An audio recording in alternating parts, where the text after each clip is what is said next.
Team ઇન્ડિયાના head coach બનવા માટે મોદી શાહ ધોનીએ અરજી કરી। 3000 એપ્લિકેશન આવવાથી બીસીસીઆઈની મુશ્કેલીઓ વધી। જાણો કોણે શું અપ્લાય કર્યું। ટીમ ઇન્ડિયાના નવા હેડ કોચ બનવા માટે અરજી કરવાની તારીખ 27 મે સોમવાર છેલ્લી હતી। બીસીસીઆઈને આ પ્રોફાઇલ પોસ્ટ માટે 3000થી વધારે અરજી મળી છે। બીસીસીઆઈએ તેના માટે પોતાની વેબસાઇટ પર ગૂગલ ફોર્મ શેર કર્યું હતું, જેના દ્વારા ભારતીય ક્રિકેટ ટીમના હેડ કોચ માટે અરજી કરવાની હતી। તેનો જ ફાયદો ઉઠાવીને નકલી અરજીઓનું પૂર આવી ગયું। કોઈએ સચિન તેંડુલકર તો કોઈએ નરેન્દ્ર મોદીના નામથી ખોટી અરજીઓ કરી દીધી છે। અનેક સોશિયલ મીડિયા યુઝર્સે પોતાની એપ્લિકેશન મોકલવા માટે સ્ક્રીનશોટ મોકલવાનું શરૂ કરી દીધું છે। હવે એક રિપોર્ટમાં દાવો કરવામાં આવી રહ્યો છે કે જેમણે નોકરી માટે દિગ્ગજોના નામનો ઉપયોગ કર્યો છે, એવી ખોટી અરજીઓની તપાસ બીસીસીઆઈએ કરવી પડી રહી છે। ટીમ ઇન્ડિયાના હેડ કોચ પદ માટે ખોટી અરજી કરનાર લોકોએ સચિન તેંડુલકર, મહેન્દ્રસિંહ ધોની, વડાપ્રધાન નરેન્દ્ર મોદી અને ગૃહમંત્રી અમિત શાહના નામનો ઉપયોગ કર્યો છે। ગૌતમ ગંભીર,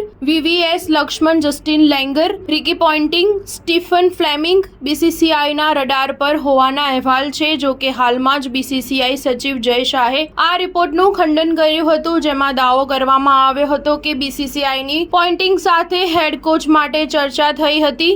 આ દરમિયાન આઈપીએલ 2024 ફાઇનલ પછી જય શાહ અને ગંભીરની લાંબી વાતચીત થઈ છે। ત્યારબાદ એવી અટકળો ચાલી રહી છે કે ગૌતમ ગંભીર ટીમ ઇન્ડિયાના આગામી હેડ કોચ હોઈ શકે છે। જો કે ગંભીરે આ પદ માટે અરજી કરી છે કે નહીં તે હજુ સુધી સ્પષ્ટ નથી। સ્ટાર ન્યૂઝ 7 હંમેશા સચ્ચાઈની સાથે।